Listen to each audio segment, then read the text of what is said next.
The ceiling's usually the last place you look in a gallery, but there's no missing this one. Suspended in the Longside Gallery at the Yorkshire Sculpture Park are the twin rotor blades of a helicopter. The blades interlock perfectly, but that doesn't stop you feeling you're inches from catastrophe. The blades are starting to speed up now, and it really is quite unnerving to be right underneath them. I know it's perfectly safe, but it sure as hell doesn't feel like it. There's a downdraft, there's lots of flickering shadows, it's full of drama in fact, but very clinical and controlled. It's a bit like the military.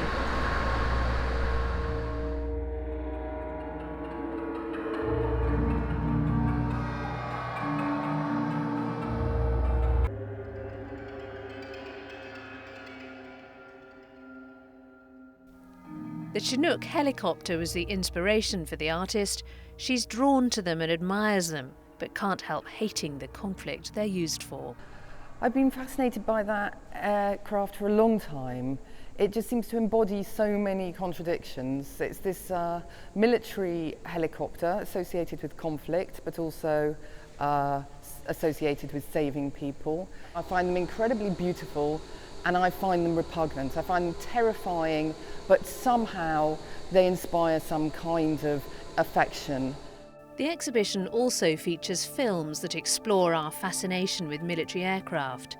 In one, the artist attempts to stack her collection of aircraft encyclopedias, never managing to make the huge stack balance.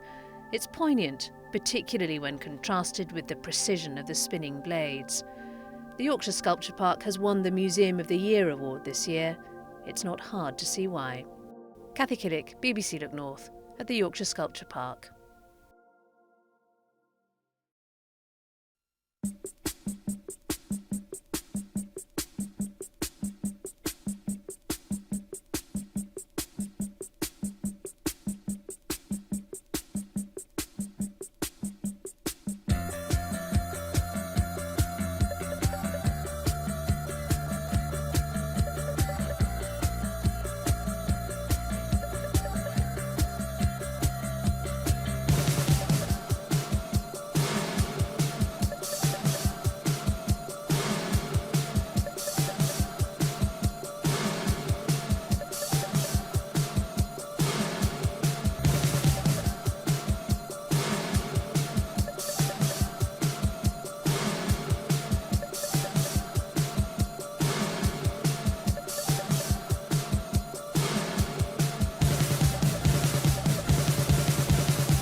This is the magazine. This is a place where prisoners were kept in the Civil War. Down here we've got some actual evidence of those prisoners. Whilst they were kept prisoner, they actually carved their names into the stonework using just the buckle from their belts. And here you can see a couple of the names, including Robert Greathead. I'm standing at the foot of the tower.